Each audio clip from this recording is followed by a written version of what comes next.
இங்கு வருகை தந்திருக்கும் பத்திரிகை நண்பர்கள், ஊடக நண்பர்கள் அனைவருக்கும் என்னோட மனமார்ந்த நன்றியை தெரிவித்துக் கொள்கிறேன். ஃபர்ஸ்ட் ஆஃப் ஆல், வட்டக்கனால் அப்படின்னா கொடைக்கானல்ல ஒரு பகுதி, அது ஒரு ஏரியா. ரொம்ப பல வருடங்களாக நம்ம பிரிட்டிஷ் காலத்திலிருந்து அங்க ஒரு ட்ரக் கல்ச்சர், கைண்ட் ஆஃப் என்ன ட்ரக் மாதிரினா ஒரு காளான் மாதிரி எல்லாரும் கேள்விப்பட்டிருப்பீங்க. ஸோ அந்த காளான் மாதிரி ஒரு இதை ட்ரக், அதை ஆம்லேட்லயும் சாப்பிடுவாங்க, எல்லாத்துலயும் சாப்பிடுவாங்க. ஸோ அந்த மாதிரி ஒரு ட்ரக் அது. ஸோ அதை பேஸ் பண்ணி ஒரு ஸ்கிரிப்ட் டைரக்டர் சார் சொன்னாரு. கதை கேட்டோடனே எனக்கு ரொம்ப நல்லா இருந்துச்சு. இது என்ன, அது ஒரு 25 கோடி 30 கோடியில எடுக்கணுமே, எப்படி அப்படின்னு கேட்டேன். இல்ல சார், நான் ஒரு பட்ஜெட் வச்சிருக்கோம், நானு ப்ரொடியூசர் சார்ஸ் எல்லாம் ஒரு பட்ஜெட் வச்சிருக்கோம், நாங்க அதுல பண்ணிடுவோம் அப்படின்னு. பட் என்னன்னா அந்த கதையோட ஸ்பேஸ் அப்படி எவ்வளவு வேணாலும் ஃபில் பண்ணலாம், அந்த மாதிரி ஒரு கதை. அந்த கதையில கதாநாயகனாக என்னோட சின்ன வயசுல இருந்து, எனக்கு 25 வருஷமா அவனுக்கு தெரியும், எனக்கு துருவ. என்னோட பின்னாடி வீடு அண்ணன் என்னோட குடும்பத்துல ஒருத்தர், மனோ அண்ணன்.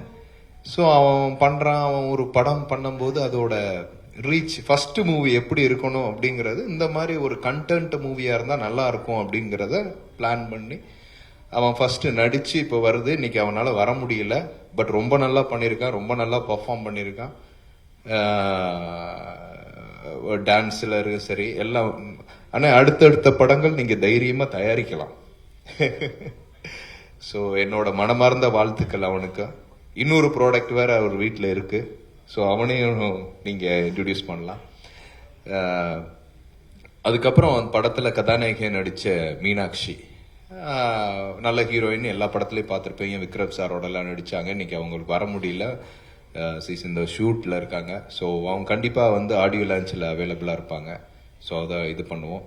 அப்புறம் என் கூட நடித்த நண்பர்கள் என்னை அப்பான்னு கேரக்டர், அது ஒரு பெரிய ஒரு, நான் கேட்டேன் எல்லாம் சொல்லி முடிச்சுட்டு, சார் உங்களுக்கு 3 பசங்க இருப்பாங்க அப்படின்னு. என்னையா சொல்றேன், 3 பசங்களா?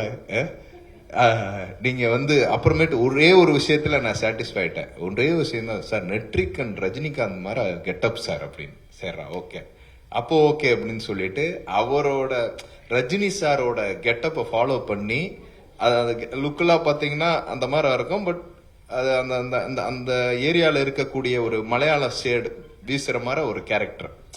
ஸோ ரஜினிகாந்த் சாரோட அந்த பேட்டர்ன்ல எனக்கு முக்கியமா ஒரே ஒரு விஷயம், உங்க மேல கோவம், உங்களுக்கு ப்ரொடியூசர் மேல. ஏ மூவி வாங்கிட்டு வர சொன்னா யூஏ வாங்கிட்டு உட்காந்துருக்காங்க. இந்த படத்துக்கு நான் ஏ படம் அப்படின்னா இட்ஸ் நாட் அபவுட் ஒரு வல்கரோ அந்த மாதிரி எல்லாம் கிடையாது.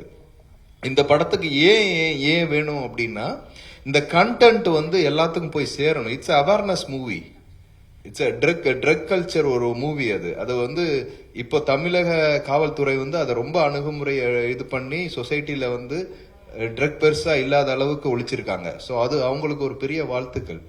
ஸோ அந்த பேசஸ்ல வர்ற இது ஒரு மூவி.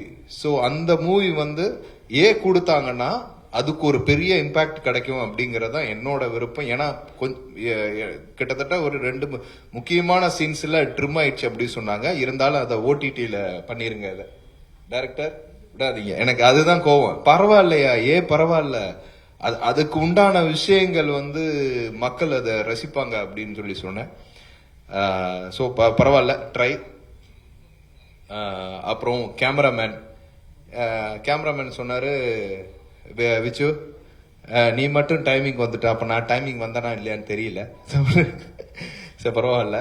ஸோ ஒரு கேமராமேன் ரொம்ப ஒரு சின்ன இதுதான். நம்ம டைரக்டர் சார் சொன்ன மாதிரி மத்தியானம் லஞ்சு நான் சாப்பிட்டுட்டு இருக்கும் போது தான் என்கிட்ட கொடுத்தாங்க. ஸோ நான் இருந்தேன், விச்சு இருந்தான், அதுக்கப்புறம் சரத் இருந்தான், அப்புறம் துருவ் இருந்தான். அப்பதான் கொடுத்தாங்க. ஒரு 7 பக்கம் டைலாக் கொடுத்துட்டு உடனே பண்ணு அப்படின்னு சொன்னோடனே நான் அப்படியே யோசிச்சேன், என்ன அது அப்படின்னு சொல்லிட்டு. அதுக்கப்புறம் என்னன்னா, சரி ஒரு 10 நிமிஷத்துல கிராப் பண்ணிக்கிட்டோம், மைண்ட்ல போட்டோம். அந்த ரூம் பாத்தீங்கன்னா ரொம்ப சின்னது. இதுல ஒரு காவாசி தான் இருக்கும் இந்த இதுக்குள்ள. அந்த ஸ்பேஸ்க்குள்ள வந்து நான் நடிக்கணும், சிங்கிள் டேக் பண்ணணும். ஏன்னா அதுல வேற சிங்கிள் ஷாட் சிங்கிளா வேணும்னு சொன்னாரு. ஒரு சிங்கிள் ஷாட்ல வரணும் சார், எனக்கு அதுல நான் கட் பண்ண வேணாம், எனக்கு அது பியூட்டிஃபுல்லா இருக்கணும் சார். ஏன்னா அவ்வளவு லென்த்தி டைலாக்கு. ஏன்னா அது ஒரு பெரிய கோர்வையா வரும். அதுக்கப்புறம் 3 பசங்களை மீட் பண்ணிட்டு அதுக்குள்ளே எல்லா நடிப்பையும். ஆனா உண்மையிலேயே நான் நடிச்ச படங்கள் 36 படம் பண்ணியிருக்கேன். 36 படத்துக்கு மேல அதிகமா நடிச்சது இந்த படத்துல தான். எனக்கு அவ்வளவு ஸ்பேஸ் கிடைச்சு. எனக்கு அந்த ஆப்பர்ச்சுனிட்டி எல்லாம் கொடுங்கப்பா சாமிங்களா. சோ அதுக்கு உண்மையிலே நன்றி சொல்றேன் டைரக்டருக்கு. எனக்கு அவ்வளவு ஆப்பர்ச்சுனிட்டி இருந்துச்சு, அவ்வளவு கேஸ் ஃபில் பண்றதுக்கு நடிப்புக்கு இருந்துச்சு இந்த படத்துல. அப்போ என்னன்னா அந்த ஸ்பேஸ்க்குள்ள கேமரா அவரை ஸ்டெடி கேம் வச்சுக்கிறாரு. ஸ்டெடி கேம் வச்சுட்டு அந்த மூமெண்ட்ஸ்ல வரணும், நான் நடிக்கணும், அதுக்கேற்ற மாதிரி டைரக்ஷன்ல நான் திரும்பணும், ஒரு ஃபோல்டு பண்ணணும், திருப்பி உட்காந்து உங்களோட அழுகணும், எல்லாம் முடிச்சுட்டு கிட்டத்தட்ட ஒரு 8 நிமிஷம் சீனும் 6 நிமிஷம் 9 நிமிஷம் சீனு அதை பண்ணோம். அதை சிங்கிள் டேக்ல பண்ணிட்டோம். ஏன்னா இன்னொரு தடவை அதை அப்படி பண்ற முடியாது. ஆனா ஓரளவு வந்துச்சுன்னு நினைக்கிறேன். பட் அந்த சீன் ரொம்ப எமோஷனலான சீனு, ரொம்ப நல்லா வந்திருக்கு. ரொம்ப கபாலி வச்சுலாம் அவன் சூப்பரா நடிக்கிறவன். எல்லாம் ரொம்ப அழகான ஒரு பெர்ஃபார்மரு. நம்ம முருகானந்தெல்லாம் சொல்லவே வேணாம். இது ஒன் ஆஃப் த, அதாவது ஒரு இப்ப நாங்க அடுத்தடுத்த படத்து கூட எங்களுக்கு ஒரு டீம் நாங்க. ஏன்னா அப்படிப்பட்ட ஒரு கலைஞன், கிரியேட்டிவான ஒரு பர்சன் அவரு. ஸோ அந்த அளவுக்கு பர்சன்ஸ் எல்லாம் நம்ம கூட இருந்தாங்கன்னா நம்ம நல்ல நல்ல ஸ்கிரிப்டை நம்ம எடுத்து வைக்கலாம். அந்த மாதிரி ஒரு திறமசாலி. ஸோ அவரோட என்னோட வாழ்த்துக்கள். முக்கியமா அந்த படத்துக்கு வந்து எனக்கு ஒரு 20 வருஷமா மியூசிக் டைரக்டருக்கு தெரியும் மாரிஷா. பட் நான் ஒரு ஸ்டுடியோக்கு போயிருக்கேன். அப்பயே ரொம்ப இந்த ஏர் ரஹ்மான் ஸ்டுடியோல இருக்கிற மாதிரி ஒரு பில்டப்ல தான் இருப்பாரு. ஸோ இன்னுமே இந்த படத்தோட மெலோடி பார்த்துருப்பீங்க. ஸோ அடுத்தடுத்த படங்கள் நாங்க சேர்ந்து பயணிக்க போறோம். Is one of the beautiful music director. இன்னும் பெரிய இடத்துக்கு போகணும். அதுக்கு எங்களை மாதிரி நாங்களும் சேர்ந்து உங்களோட உறுதுணையா இருப்போம் அப்படின்னு நான் சொல்லிக்கிறேன். அடுத்து என்னோட ப்ரொடியூசர்ஸ் 2 பேர். மதி, அவரு ரொம்ப நல்ல மனுஷன்.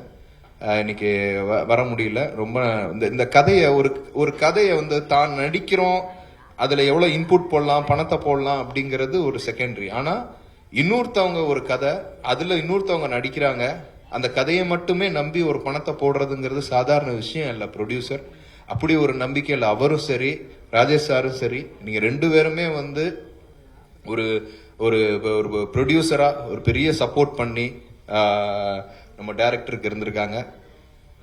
அதுக்கு என்னோட மனமார்ந்த நன்றி, உங்களுக்கு வாழ்த்துக்கள். முக்கியமா இந்த படம் அமையறதுக்கு முக்கிய காரணம் வந்து மனோஜ் சார். அதாவது தான் பையன் நடிக்கிறான் அப்படிங்கறதெல்லாம் தாண்டி ஒரு நல்ல படம் எடுக்கணும், அது அவேர்னஸ் மூவியா போய் மக்கள்கிட்ட சேரணும் அப்படிங்கறதுல ரொம்ப கரெக்டா இருந்தாரு. ஸோ அது அப்படி ஒரு படம் தான் வட்டக்கனால். ஸோ அது அந்த படம் கொடுத்ததுக்காக, அந்த அசம்பிள் பண்ணதுக்காக உங்களுக்கு ஒரு மிகப்பெரிய நன்றின்னு. அடுத்தடுத்த கட்டத்துக்கு நீங்க எப்படி கொண்டு போய் சேர்க்கணும் அப்படிங்கிற அந்த மார்க்கெட்டிங் ஸ்ட்ராட்டஜியில் உங்களுக்கு எல்லாம் வந்து சொல்லவே வேணான்னு. நீங்க அது மிகப்பெரிய ஒரு சக்தி. நீங்க போய் நின்றாலே அது எக்ஸ்போஸ் ஆகும். அது எந்த இடத்துல எந்த சேனலா இருந்தாலும் சரி. அப்படி ஒரு திறமசாலி. நீங்க போகாத நாடே கிடையாது. அப்படி ஒரு மகா சிங்கர் நீங்க. ஸோ உங்களோடலாம் பழகிறதுக்கு நாங்க கொடுத்து வச்சிருக்கணும்னு நன்றின்னு. எனக்கு வந்து நெருங்கி எஸ்பிபி சாரோட பழக முடியல. பட் நான் உங்க பக்கத்திலே நம்ம இத்தனை 25 வருஷமா பழகிறதுக்கு எனக்கு இந்த கொடுப்பினை கொடுத்ததுக்கு நன்றி. அதுக்கப்புறம் என்னோட டைரக்டர் மனுஷன் வந்து எனக்கு நலன் குமாரசாமி வந்து சூதுகம் அந்த டைம்ல வந்து நலன் வந்து பயங்கர க்ளோஸா இருந்தாப்ல. அதுக்கப்புறம் அதே ஸ்ட்ரக்சர், அதே மாதிரி ஒரு திங்கிங் தாட்ஸோட ஒரு பர்சன் பாக்குறேன். ஒரு நல்ல கிரியேட்டிவான ஒரு பர்சன். சார் இப்படி பண்ணல. பாப்லோ எஸ்கோபர் அப்படிங்கிறவன் வந்து ட்ரக்ல வேர்ல்டுலே one of the biggest drug dealer. அவன் மியூசிக் தான் முக்காவாசி பசங்க வச்சிருப்பாங்க. அப்படி ஒரு கதை சொல்றாரு. என்ன இந்த கதையை வச்சுட்டு இதெல்லாம் ஹாலிவுட்ல எடுக்க வேண்டிய படம் எப்படியா கொண்டு வந்து உனக்கு கொடைக்கானல்ல வச்சு எப்படி எடுப்ப? இல்லண்ணே நான் ஃபர்ஸ்ட் அப்படின்னு. இந்த படம் உங்களை ஒரு இடத்துக்கு கொண்டு போகும், நல்ல ஒரு கிரியேட்டருங்கிற நாலேஜ் கொண்டு போகும் டைரக்டர். ஆனா அடுத்த படம் உங்களுக்கு ஒரு மிகப்பெரிய ஒரு பிளாட்ஃபார்ம் கிடைக்கும், கண்டிப்பா கிடைக்கும். அப்படி கிடைக்கலன்னா நான் ப்ரொடியூஸ் பண்றேன், சரிங்களா? ஏன்னா அவரோட ஸ்ட்ரென்த் என்னன்னு எனக்கு தெரியும். அவரோட அதாவது ஒரு மைண்ட்ல வந்து ஃபிக்ஸ் பண்ணுவாங்க. சரி, அது பண்ண முடியாது. 25-30 கோடியே ஃபர்ஸ்ட் ஓப்பனிங்ல ஒரு டைரக்டருக்கு அப்படி ஒரு ஆப்பர்ச்சுனிட்டி கிடைக்குமானா கிடைக்காது. இதுவே நல்ல படம். ஒரு 4-5 படம் 5 கோடி ரூபாய் கிட்ட பட்ஜெட் செலவு பண்ணி பண்ணிருக்காங்க இந்த படத்தை. ஏன்னா நீங்க மேக்கிங்லேயே பார்த்திருப்பீங்க. சாங்ஸ் எல்லாமே விஷுவலாவும் ரொம்ப நல்லா இருக்கும். டோட்டலா வட்டக்கனால் அப்படிங்கிற இந்த படம் வந்து ஒரு நான் என்ன ஒரு அவேர்னஸ் சொல்லி நான் வந்து ஒரு சோசியல் அந்த அதுவும் இருக்கு. பட் இருந்தாலும் யங்ஸ்டர்ஸ்க்கு ஒரு சுவாரஸ்யமான ஒரு படம் இது. ஸோ கண்டிப்பா வந்து பாருங்க. ஸோ வேற மிஸ் பண்ணிருக்கேன்னா ஓகே. ஸோ இதுல நடித்த டெக்னீஷியன்ஸ், அதுக்கப்புறம் ப்ரொடக்ஷன் டீம் எல்லாத்துக்கும் என்னோட மனமார்ந்த நன்றியை தெரிவித்துக் கொள்கிறேன். நன்றி.